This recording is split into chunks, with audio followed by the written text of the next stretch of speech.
Hey, everybody. Thanks for tuning in. The next 10 minutes are inspired by a Jedi and a singer. I hope you enjoy it. Welcome to the engine.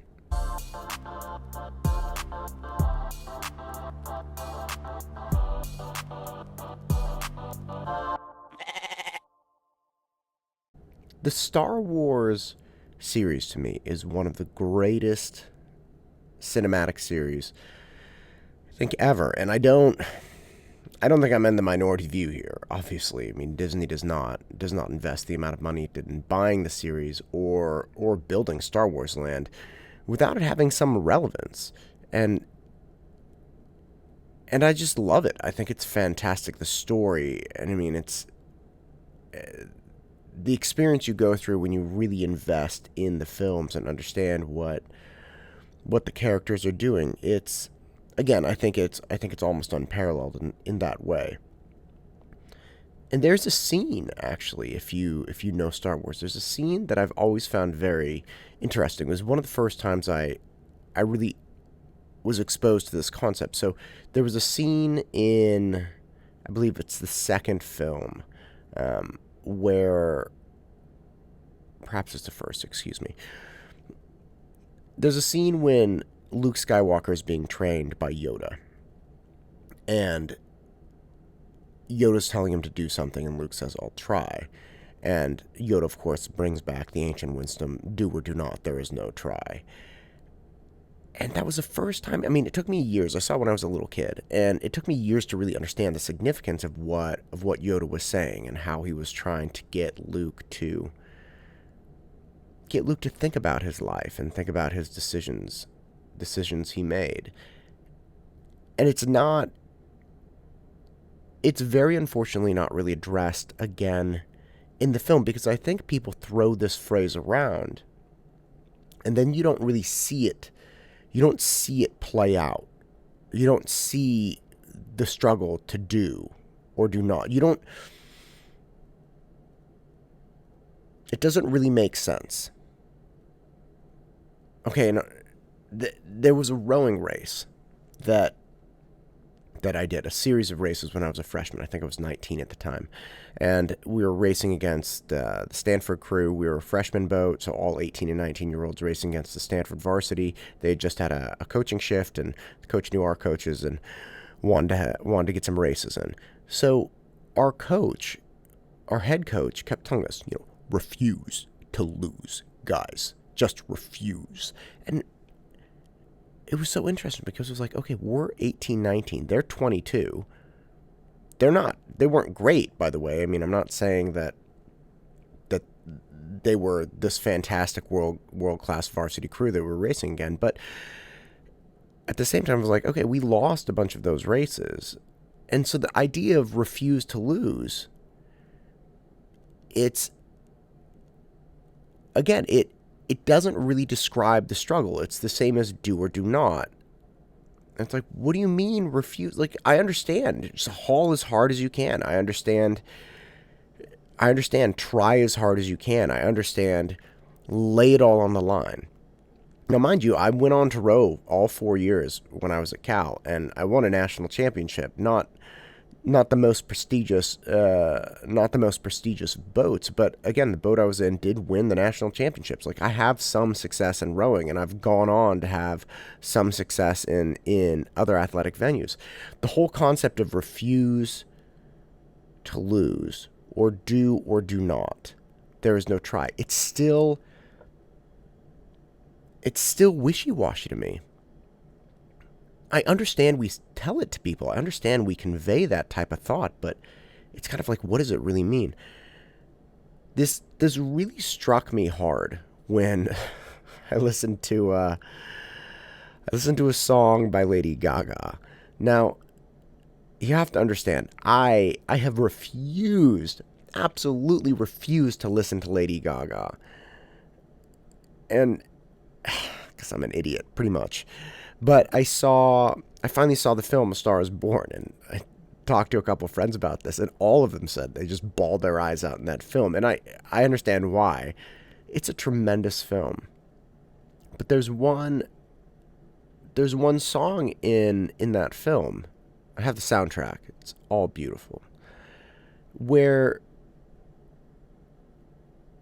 Gaga's singing and she's saying, I think the lines are like, lovers in the night, always trying to rhyme, or always trying to write. And then she says, we don't know how to rhyme, but damn, we try.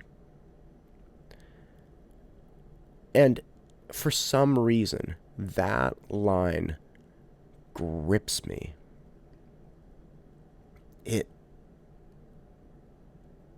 There's something about the honesty and humanness in that statement that I feel is so lost in Star Wars. It's not, Gaga's not saying like rhyme or do not rhyme, don't try. Because that's not being a human being. And that's not even being successful. I do a lot of different things. I mean, random things. Making a solar water heater for my pool at home. Okay, and people are like, what are you doing? I'm like, well, I'm trying to make this water heater. And they're like, oh, okay. They have no idea what I'm doing. But they don't come at me and say, there is no trying to make the water heater. Do or do not. Because I don't know how to make a water heater. Okay? I've never done this before. I'm not super adept at it. And so I'm trying to do it. Now, mind you, if somebody says, look, there is only making this water heater or not making this water heater, there's no trying, then the intimidation and reality of the situation, which is, okay, look, you're telling me I have to make this perfectly or I don't make it at all. The intimidation there, the perfectionism, the standard, the unyielding standard would be so intense that I likely wouldn't do it. And for this reason, I'm not an expert at doing things. I'm an expert at trying things. And there's a grand distinction there in case you're missing it. This podcast right now, I'm trying to do a good podcast. I'm going to go home and try to be a good dad and a good husband. I'm going to spend the rest of my day trying to do various things. There's no guarantee in life or from me that I will be successful at any of these things. There's no guarantee you like this podcast. There's no guarantee I won't yell at my kids at some point today. But I'm trying to do all of these things. I'm at least attempting to do them. And I don't have a standard for myself that's do it or do not do it. There is no trying. As if it's binary. I'm either being the best dad ever or I don't even try to be a dad. That's just ridiculous. That's just ridiculous. And that kind of attitude keeps people away from trying to be better versions of themselves. Because you cannot put the pressure on somebody of saying it will either be perfect and done perfectly or you shouldn't even attempt it. Who would do anything? Who would ever try to get in shape? Who would ever try to change their meals? Who would ever try to be a better person in any capacity? Nobody would. Nobody would. And the only way I've learned to do the things I have is because I tried them before I knew what I was doing. At no point was I like, oh, I got this one locked down. No. No, that's silly. That's just silly. Yet this is the conversation people have all day long. And it's an ideal that is stuck in our culture. Just do it.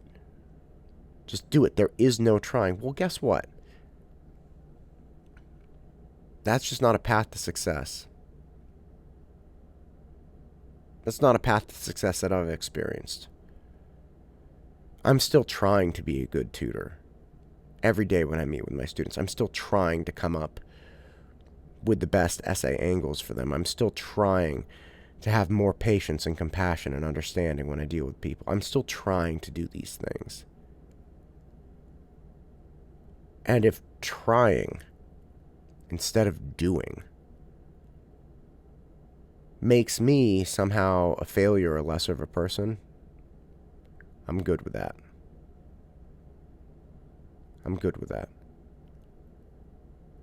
So the next time you're faced with the decision to do something,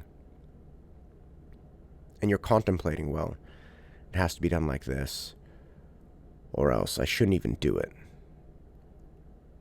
Yeah, fine, that's a cool idea to kick around.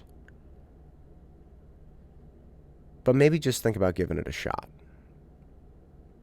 Just try it. Maybe it doesn't go perfectly. Maybe you have to try it 2 or 3 or 4 times before you hit your standard. But just try it and see how it goes. I'm Matt Todd, and this is the engine that drives me. Go out and crush it.